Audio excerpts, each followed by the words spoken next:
嗨，大家好，我是蜘蛛家 Emily。你也想趁年轻的时候出国去闯闯吗？那爱尔兰应该会是你的非常好的选择哦。那爱尔兰除了打工度假签证之外，还有非常有名的25+8打工游学课程，在增广见闻的同时，还可以增进你的英文能力。那优越的地理位置也可以让你轻松的环欧哦。那我们就一起去看看吧。好消息！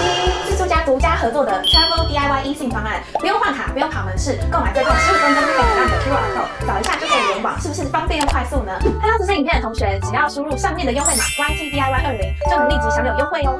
如果你是透过自助家报名的学生，可以享有 eSIM 的5折优惠，是不是超级划算？链接的部分呢，我们放在下方的资讯栏，有需要的就可以点击进去哦。签证规则：打工度假签证。打工度假签证的签证费是3000块台币左右。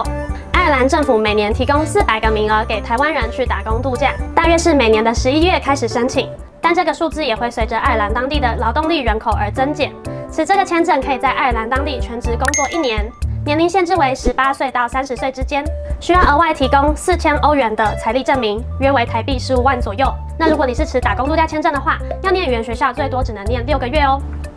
工作限制：打工度假签证。爱尔兰给台湾人的打工度假签证并没有限制一份工作可以做多久，只要工作限制在1周40小时以内即可。这比其他国家的打工度假签证相对自由轻松。持打工度假签证人可以随时决定什么时候想工作，什么时候想休息。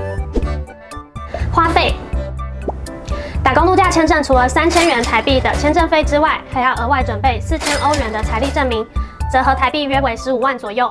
那到了当地之后，还要缴交一份居留身份证费，大约是300欧元左右，大约折合台币1万块钱。那其他生活费、住宿费，1个月大约是5万块钱台币。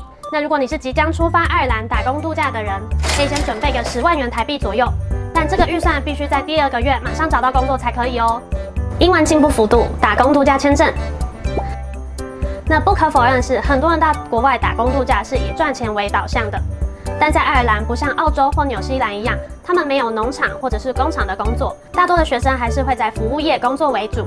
那在这种行业，最多只能进步到口说或者是听力，比较难进步到写作或者是阅读的部分。但同时不可否认的是，英文程度越高，你可以面试的工作薪水也会越高。所以如果你已经抽到打工度假签证的话，你也可以考虑看看念短期的语言学校哦。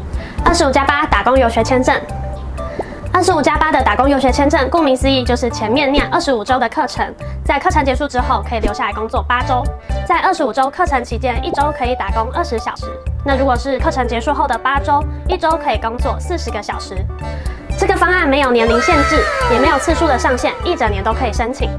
那如果还不了解什么是25+8的小伙伴，记得点选右上角的影片去观看哦。刚刚有提到，在25周课程期间，1周可以工作20个小时。那如果你刚好又遇到6到9月的暑期，或者是12月的圣诞假期，在这个期间是可以合法工作1周40小时的哦。那在课程结束后的8周期间，一样工作是全职40小时1周。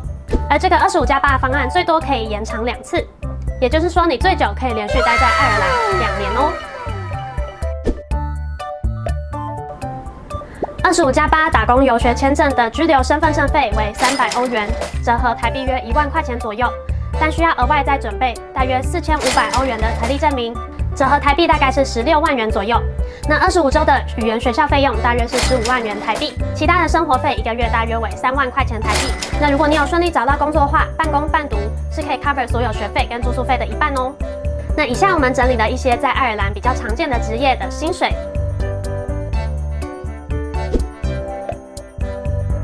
25+8打工游学签证其实就是半工半读，那后面8周的假期期间有点像是在验收前面的成果。如果你是从事服务业，然后刚好又住寄宿家庭的话，基本上24小时都沉浸在全英文的环境里面。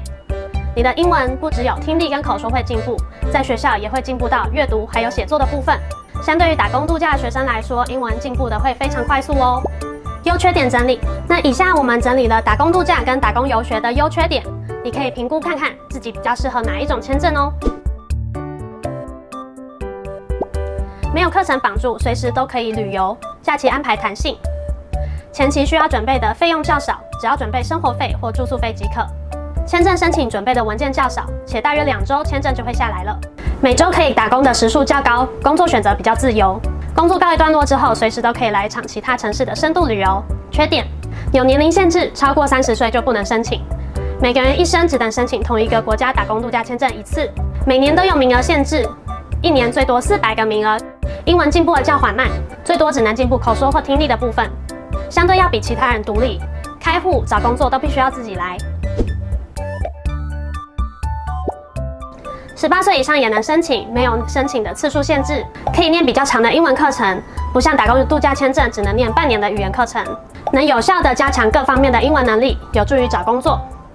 学校提供的资源非常多，例如面试技巧训练或者是履历撰写。打工游学的缺点，前期需要准备的资金较多，且在出发前必须要先付清学费，学校还会强制要保险，签证必须到当地办理，相对于其他可以在台湾找代办的签证，挑战性较高。因为主要的身份为学生，必须要注意出席率，不然会影响到签证效期。假期的安排较不弹性，无法像其他打工度假的人一样随时安排旅游假期，要出去玩只能在国定假日或者是周末，也无法离开游学城市太久的时间。那听完这些之后，我这边还是要给大家一些意见。那因为在爱尔兰工作的话，大多还是以服务业为主，你有可能会在咖啡厅、餐厅或者是百货公司工作，这些工作都是非常看口说和听力能力的。你的口说、听力能力越好，工作机会就越多。那在语言学校里面，你不只可以一直练习口说，学校还会不定时的开工作坊，或者是提供工作机会。有的学校甚至会带学生去开户，或者是办电话号码。整体来说，语言学校资源是非常多的。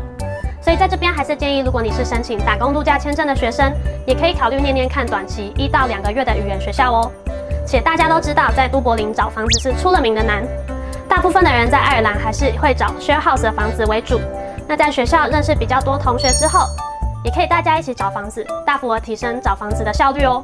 好啦，那我们今天影片就到这里了。如果你还有任何疑问的话，欢迎来自助家游学网逛逛哦。